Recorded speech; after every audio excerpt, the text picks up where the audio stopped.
Hello, and welcome to our first video in our series about WeVideo. So, you're a teacher and about ready to do a project with WeVideo. So, the first thing you need to do is log in. Every teacher in our district already has a WeVideo account. You just have to be able to log in with Google.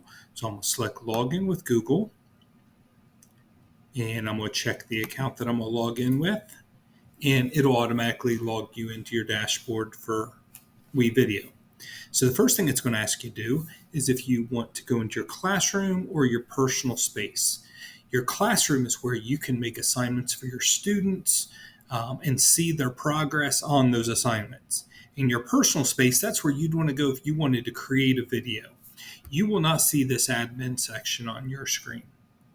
In the next video, we're going to take a deep dive into WeVideo Classroom and how to use that with your students. I highly encourage you to jump into the personal side also so you can learn how to make videos and be creative and have fun.